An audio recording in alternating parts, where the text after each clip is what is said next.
എല്ലാ സുഹൃത്തുക്കൾക്കും life vision top സ്റ്റാറിലേക്ക് സ്വാഗതം ചെയ്തു. ഞാൻ GK തുമ്പക്കാരൻ. ഇന്നത്തെ വീഡിയോ കുവൈറ്റിൽ ജീവൻ നഷ്ടപ്പെട്ട ബിൻസിയുടെയും സൂരജിൻ്റെയും വിവരങ്ങളെക്കുറിച്ചാണ്. ആദ്യമായി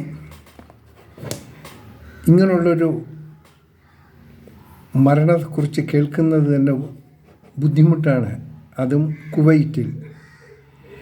കേരളീയർക്കും ഇന്ത്യക്കാർക്കും സന്തോഷിക്കാമെന്നുള്ളൊരു വാർത്തയല്ല, വളരെ വേദനിക്കുന്ന വാർത്തയാണ്. ഒപ്പം നമ്മുടെ രാജ്യത്തിനും നമ്മുടെ കേരളത്തിനും കളങ്കം വരുത്തിയ ഒരു വാർത്ത കൂടിയാണ്. ഇഷ്ടപ്പെട്ടു.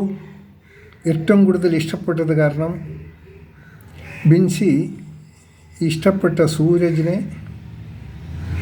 സാമ്പത്തിക സഹായം ചെയ്ത് പഠിപ്പിച്ച് കുവൈറ്റിലെടുത്ത് അവിടെ ജോലിക്കുള്ള സാഹചര്യം ഉണ്ടാക്കി. വീട്ടുകാർ ഇഷ്ടപ്പെട്ടില്ല എങ്കിൽ തന്നെയും അവരുടെ എതിർപ്പുകളെ മറികടന്ന് ബിൻസി എന്ന സ്ത്രീ സൂരജിനെ വിവാഹം കഴിച്ചു. സന്തോഷമായി ജീവിച്ചു. 2 കുഞ്ഞുങ്ങൾക്ക് ജന്മം കൊടുത്തു. അവസാനം കുഞ്ഞുങ്ങളെ വഴിയാധാരമാക്കി അവർ രണ്ടും മറ്റൊരു ലോകത്തേക്ക് യാത്രയായി. തികച്ചും അപ്രതീക്ഷിതമായ ഒരു സംഭവമാണിത്. ബിൻസി ആത്മാർത്ഥമായി സ്നേഹിച്ചു, ഇഷ്ടപ്പെട്ടു. അതിനുവേണ്ടി ബിൻസി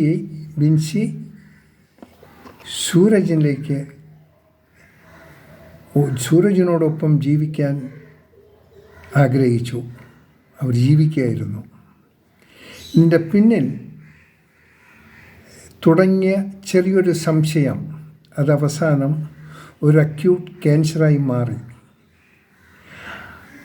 അറ്റ് ലാസ്റ്റ് ബിൻസി സൂരജ് മൂലം മരണപ്പെടുന്നു.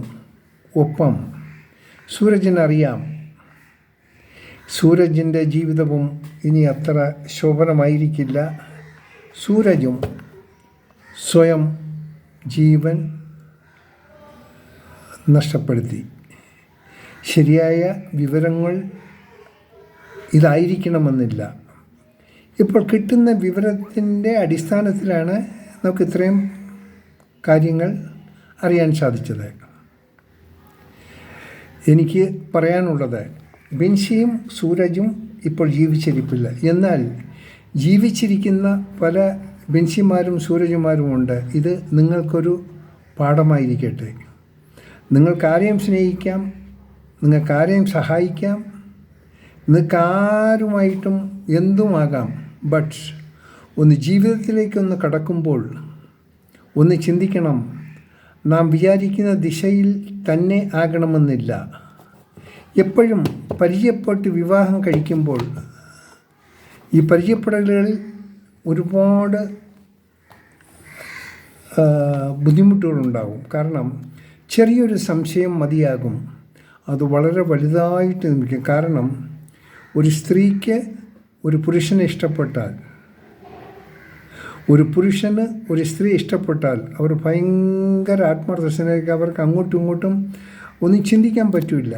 അതിൻ്റെ അവസാനം ഈ താലി കെട്ടുന്നത് വരെ, താലി കെട്ടിക്കഴിഞ്ഞാൽ സ്റ്റേജ് അത് 2ാമത്തെ സ്റ്റേജിലോട്ട് മാറുകയാണ്. 3ാമത്തെ സ്റ്റേജ് എന്ന് പറഞ്ഞാൽ ഇവർക്ക് കുട്ടികളുണ്ടാകുമ്പോൾ. അപ്പോൾ ഓരോ സ്റ്റേജിലും ഭാര്യയും ഭർത്താവും തമ്മിൽ മിക്കവാറും ചില ആൾക്കാരിൽ വലിയൊരു മാറ്റങ്ങൾ സംഭവിക്കും. തള്ളയ്ക്ക് കുഞ്ഞുങ്ങളെ നോക്കണം, കുഞ്ഞുങ്ങളെ പരിചരിക്കണം. അപ്പോൾ ഭർത്താവിന് അറ്റൻഷൻ കിട്ടുന്നില്ല എന്നുള്ളൊരു ഭർത്താവിലേക്ക് തോന്നലുണ്ടാകും. ഇത് സ്വാഭാവികമാണ്. എന്നാൽ വിവാഹം കഴിച്ചാൽ നമ്മുടെ ആഗ്രഹങ്ങൾ സഫലീകരിച്ച് ഇതെല്ലാം ആകുമ്പോഴേക്കും നമുക്ക് കുട്ടികളാകുന്നു. നമ്മൾ വേറെ ദിശയിലാണ് നമ്മുടെ ജീവിതം തന്നെ. അതിനെക്കുറിച്ച് വിവാഹത്തിന് മുമ്പേ എല്ലാവരും ശ്രദ്ധിച്ചിരിക്കേണ്ടത്, അറിയേണ്ട ഒരു കാര്യമാണ്. ഈ സ്നേഹം എന്ന് പറഞ്ഞ ഇറ്റ് ഈസ് നത്തിങ്. ഈ സ്നേഹത്തിൻ്റെ മാഹാത്മ്യം മനസ്സിലാക്കുന്നത് ഈ പൂമ്പാറ്റകളെപ്പോലെ അങ്ങോട്ടും ഇങ്ങോട്ടും നടക്കുമ്പോഴല്ല, വിവാഹം കഴിച്ച് ആ ഹണിമൂൺ സമയത്തിൽ അപ്പോഴല്ല, കുട്ടികളായി നമ്മുടെ നമ്മുടെ റെസ്പോൺസിബിലിറ്റിയിൽ കൂടി വരുംതോറും പരസ്പരം ഭാര്യയ്ക്കും ഭർത്താവിനും പരസ്പരം ഒരു ബന്ധപ്പെടാനോ ഇഷ്ടപ്പെടാനോ ഒന്നിച്ച് മൂവ് ചെയ്യാനുള്ള സാഹചര്യം ഉണ്ടായില്ല. കാരണം കുഞ്ഞുങ്ങളുണ്ട്, അവരുടെ കാര്യത്തിൽ നമ്മൾ തിരക്കായി പോകുന്നു. ഏതെങ്കിലും ഒരു കാരണവശാൽ ഭർത്താവിൻ്റെ ആവശ്യം ഭാര്യയ്ക്ക് സാധിക്കാതെ വരുമ്പോൾ അവർക്കും പല ബുദ്ധിമുട്ടുകളാവും. സാധിക്കാതെ വരുമ്പോൾ അവിടെ തുടങ്ങുന്നതാണ് ഈ സംശയരോഗം. ഇങ്ങനെയാണ് സാധനം ഉണ്ടോ, ചെറിയൊരു കാര്യം, നിസ്സാര കാര്യം, അതിങ്ങനെ ഡെവലപ്പായിട്ട് വരും. ഇതിൻ്റെ അവസാനം അത് അപകടങ്ങളിൽ കൊണ്ട് എത്തിപ്പിക്കും. സോ ദയവ് ചെയ്ത് ജീവിക്കുന്ന പെൺകുട്ടികളോടും പുരുഷന്മാരോടും നിങ്ങൾ വിവാഹിതരായില്ല, നിങ്ങൾ സ്നേഹിച്ചുകൊണ്ടിരിക്കുന്നവരാണ്, നിങ്ങൾ ജാതിമത ഭേദമില്ലാതെ ആരെങ്കിലും വിവാഹം കഴിക്കാൻ ആഗ്രഹിക്കുന്നവരായിരിക്കും. പക്ഷേ എങ്കിലും ഇതിൻ്റെ പരിണിത ഫലങ്ങളെക്കുറിച്ച് വിവാഹത്തിന് മുമ്പ് നിങ്ങൾ ഒന്നായിരുന്ന് വളരെ കോൺക്രീറ്റ് ആയിട്ടുള്ള ഡിസിഷൻ നിങ്ങൾ എടുത്തിരിക്കണം. ഈ സ്നേഹം എന്ന് പറയുന്നത് ജസ്റ്റ് ഒന്നുമില്ല. ഞാൻ എൻ്റെ ഒരു ചില വീഡിയോയിൽ ഞാൻ സൂചിപ്പിച്ചു, ഈ ശാരീരിക ഒരു മനുഷ്യൻ്റെ ഏറ്റവും വലിയ ഒരു എന്തെന്ന് പറയുന്നത് മനുഷ്യന് ആ ശാരീരികമായി ബന്ധപ്പെടുമ്പോൾ ആണ്. ഈ ശാരീരികമായി ബന്ധപ്പെടാൻ സ്ത്രീയായിരുന്നാലും പുരുഷനായിരുന്നാലും അവർ ഒരുപാട് മാർഗങ്ങൾ സ്വീകരിക്കും. ആക്ച്വലി അത്ര എന്തൊക്കെയൊന്നും ആവശ്യമൊന്നുമില്ല. ഈ ഒരു ബയോളജിക്കലായിട്ടുള്ള ചെറിയൊരു കോണ്ടാക്ട്സാണ്. അതിനു വേണ്ടി നമ്മുടെ ജീവിതം മൊത്തം ഹോമിക്കപ്പെടേണ്ട ആവശ്യമില്ല. സോ ഞാൻ പറഞ്ഞു വരുന്നത്, ആരെയും സ്നേഹിക്കാം, പക്ഷേ അതിനും പരിമിതികൾ ആവശ്യമാണ്. പരിമിതികൾ വേണം. പരിമിതികളില്ലാത്ത ഒന്നും തന്നെ അതൊരു വിചാരിച്ച റിസൾട്ട് തരില്ല, മോശമായ റിസൾട്ടേ തരൂ. ഇപ്പോൾ തന്നെ ബിൻസിയുടെ കാര്യം നോക്കാതെ ഓസ്ട്രേലിയയിൽ അവർ മൈഗ്രേറ്റ് ചെയ്യാനുള്ള എല്ലാ സംവിധാനങ്ങളും ഇതൊക്കെ ഉണ്ടാക്കി, എങ്കിൽ തന്നെയും അത് അവർക്ക് അതുവരേക്ക് എത്തപ്പെടാൻ സാധിക്കാതെ വഴിയിൽ വെച്ച് 2 ജീവനും പൊരിയുകയാണ് ഉണ്ടായത്. അപ്പോൾ ഈ സിംറ്റംസ് ബിൻസിക്കോ അല്ല സൂരജിനോ അറിയാമായിരുന്നു. പക്ഷേ ഇവരെല്ലാം സെൽഫിഷാണ്. സ്വന്തം 2 കുഞ്ഞുങ്ങൾക്ക് ജന്മം കൊടുത്തതിന് ശേഷം ആരിലെങ്കിലും നിന്ന് ഒരു അമിതമായ ഒരു സംശയരോഗം ഉണ്ടായിട്ടുണ്ടെങ്കിൽ അത് ഇല്ലാതാക്കാൻ പരസ്പരം ശ്രമിക്കേണ്ടതായിരുന്നു. പരസ്പര ധാരണയോട് തെറ്റിദ്ധാരണകളെ മാറ്റേണ്ടതായിരുന്നു. ഇതൊരു പക്ഷേ 2 കൂട്ടരും ചെയ്തില്ല. ഒരുപക്ഷെ ബിൻസി തെറ്റുകാരി അല്ലായിരിക്കാം, അല്ലെങ്കിൽ സൂരജ് തെറ്റുകാരൻ അല്ലാതായിരിക്കാം. ഇതാര് ശരി ആര് തെറ്റ് ആർക്കും അറിയില്ല. നമ്മൾ പബ്ലിക്കിലുള്ള നമുക്ക് മറ്റൊന്നും അറിയാൻ പറ്റില്ല. ഇങ്ങനെയുള്ള സംഭവങ്ങൾ നടക്കുമ്പോഴാണ് നമുക്കിതിനെക്കുറിച്ച് അറിയുക. പക്ഷെ അതുകൊണ്ടൊന്ന് വിചാരിക്കുക, ഏറ്റവും നമ്മുടെ ഫ്രണ്ടിൽ നിന്ന് കളിച്ചും തമാശ പറഞ്ഞും പ്ലസൻ്റായിട്ട് കാണിക്കുന്നവർ അവരുടെ ഹൃദയത്തിൻ്റെ ഉള്ളിൽ പകയുടെയും സംശയത്തിൻ്റെയും നേർത്ത ഒരു ഉണ്ടെങ്കിൽ അത് വളർന്ന് അവസാനം ഒരു കണ്ടുപിടിക്കാൻ വയ്യാത്ത സ്റ്റേജിലേക്ക് എത്തപ്പെടും. എന്തിനാണ് ഈ ജീവൻ ഇത്ര വേഗം ബലി കഴിപ്പിക്കേണ്ട കാര്യമില്ല, ഇല്ലായിരുന്നു. ഇതിൽ 2 കൂട്ടരും മനസ്സാക്ഷി കാണിച്ചില്ല. ബിൻസിയും കാണിച്ചില്ല, സൂരജും കാണിച്ചില്ല. കാരണം നിങ്ങൾക്ക് 2 കുഞ്ഞുങ്ങളുണ്ടെന്ന് അറിയാൻ പറ്റില്ല. പക്ഷേ ഇപ്പോൾ ബിൻസിയെ സൂരജാൻ കൊലപ്പെടുത്തിയെങ്കിൽ അത് ഏറ്റവും കൂടുതൽ പ്രധാന കാരണക്കാരൻ സൂരജും ആയേക്കാം. എന്നിട്ട് അവസാനം അയാളും ജീവൻ അവസാനിപ്പിച്ചു. ഇങ്ങനെയുള്ള സംഭവങ്ങൾ ഇനി ഉണ്ടാകാതിരിക്കട്ടെ. പ്രത്യേകിച്ച് കേരളവും ഇന്ത്യയും വിട്ട് അന്യനാടുകൾ വരയ്ക്കുന്നത് ഇപ്പോൾ ഈ ലണ്ടനിൽ തന്നെ ഒരു സംഭവം ഉണ്ടായി, ഇതിപ്പോൾ കുവൈറ്റിലുണ്ടായി.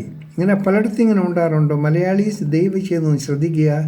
നാട്ടിന് ചീത്തപ്പേരുണ്ടാക്കാതിരിക്കുക, രാജ്യത്തിന് ചീത്തപ്പേരുണ്ടാക്കാതിരിക്കുക. ഇതൊക്കെ നമുക്ക് വളർന്ന് വരുന്ന തലമുറയ്ക്ക് വളരെ മാനക്കേടുണ്ടാക്കുന്ന ഒരു കാര്യമായിരിക്കും. സോ അവർ 2 പേരും ഈ ലോകം വിട്ടു. ആ കുട്ടികളുടെ കാര്യമാണ് പരമകഷ്ടം. ദുഃഖങ്ങൾ മാത്രം ബാക്കി വെച്ചുകൊണ്ട് സൂരജും ബിൻസിയും അവർ മുകളിലേക്ക് പോയി. സോ ഇങ്ങനെയുള്ള മോശമായ വാർത്തകൾ കേരളീയരിൽ നിന്നും വരാതിരിക്കട്ടെ. നിങ്ങളെവിടെ പോയി ജോലി ചെയ്യുന്നു, നിങ്ങളതിൽ ആ ജോലിയിൽ കോൺസെൻട്രേറ്റ് ചെയ്യുക. വിവാഹിതരാണെങ്കിൽ പരസ്പര ധാരണയോട് ജീവിക്കുക. നിങ്ങൾക്ക് സംശയം തത് ഒരിക്കലും നിങ്ങൾക്ക് അഡ്ജസ്റ്റ് ചെയ്യാൻ വയ്യാത്തൊരു സ്റ്റേജാണെങ്കിൽ രണ്ടുപേരും രണ്ട് വഴി തിരഞ്ഞെടുക്കുക.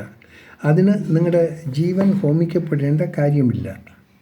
ജീവൻ നമുക്ക് ഈശ്വരൻ തന്ന ജീവൻ നമ്മൾ സ്വയം നഷ്ടപ്പെടുത്തുകയോ മറ്റൊരാളുടെ ജീവനെ ഇല്ലാതാക്കുകയോ ചെയ്യുന്നത് ഒട്ടും പ്രായോഗികമല്ല.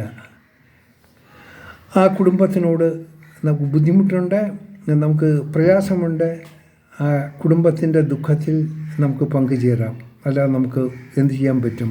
സന്തോഷമായി ജീവിച്ച ഒരു കുടുംബം അനാഥമായി നമ്മെ വിട്ടു പിരിഞ്ഞു പോയി.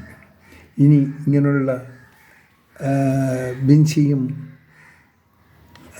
ഒരിക്കൽ സൂരജും നമ്മുടെ സമൂഹത്തിലുണ്ടെങ്കിൽ അവർ ഇങ്ങനെയുള്ള കാര്യങ്ങളെ ഒന്ന് അടുത്തറിയുക. ഇത് നിങ്ങളിലും പകരാതിരിക്കാൻ ശ്രമിക്കുക. കാണാം വീണ്ടും മറ്റൊരു വീഡിയോയിലൂടെ. Thank you.